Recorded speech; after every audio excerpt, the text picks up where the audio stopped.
nag-run out ngayon dito sa amin at walang ilaw totally. So ito lang yung flashlight na gamit ko. Pwede nating naka-zoom in siya. Ayan, pag zoom in, naka-focus lang siya sa object na gusto nyong pailawan. Ngayon, kung gusto nyong i-zoom out, ipapush nyo lang po yung itong metal papasok para mag-zoom out siya. Ayan. So magiging malawak yung sakop niya. As you can see sa likod ko, di ba? Tapos kapag pinindot mo yung pinaka-button dito, magagamit mo rin yung pinaka-body nito dahil may lead light po yan. Ayan po.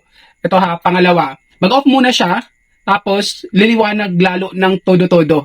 Ayan, nakikita nyo, napakaliwanag, di ba? So, pindutin pa natin sa pangalawang pagkakataon. Medyo humina siya ng konti kasi depende sa'yo kung ano yung gagamitin mo, yung pinaka-brightness ba, half brightness ba, or magbi-blink-blink na po yung ating flashlight. Tapos next, pindot.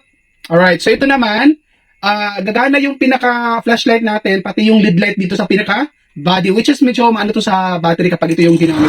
Tapos ito naman, emergency light, kapag halimbawang kailangan mo ng tulong, mamagitan nito pwedeng mapansin ka ng mga tao kapag nandun ka sa may mga areas na kailangan mo ng tulong. Tapos, may flashlight din po yan. Ito naman, yung pinaka-lead light ng body lang yung gagana. So ito, tipid to kapag halimbawa brand out nga po, kung sa loob ng bahay nagbabasa ka ng libro or di kaya nagsasayang ka, ito yung gamitin mo. Tapos kapag halimbawang pupunta ka ng bukid ng gabi o di kaya sa garden mo, sa farm mo, kung may gawin ka, pwede mo rin itong gamitin. Tapos ito naman, money detector po ito. Nakikita niya kapag original yung pera or kung fake po. So, trinay ko na to dun sa noong video ko, legit po siya.